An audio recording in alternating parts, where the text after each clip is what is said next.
And we're back again. Today I'm going to be showing you how to make fried muhogo, one of my favorite snacks. Drenched in chili, some salt and lime. It's tastes so good. I started with frozen cassava, and you can find this in the freezer section of an Indian store if you can't find it fresh.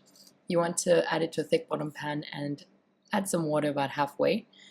And then I also added 2 to 3 teaspoons of salt all around, and you want to bring this to a boil until your cassava is soft.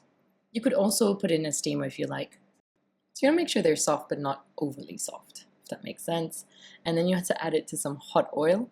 And now, you guys, is a good time to catch up on Instagram as you sit on the kitchen floor with your phone, because this will take a while. It takes around 10 minutes, 10 to 12 minutes for them to crisp up beautifully. It's different with fresh cassava.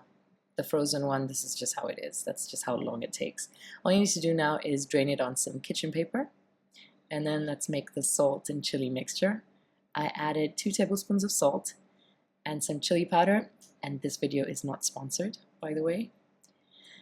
I added 2 teaspoons of chili powder and 2 tablespoons of salt once again, and you just want to give that a good mix. You want to grab spoonfuls of this and just pour it onto your fried cassava. And that is it. A quick squeeze of lime seals the deal. Try it out and let me know in the comment section when you do and what you think about it. And I'll catch you in the next video.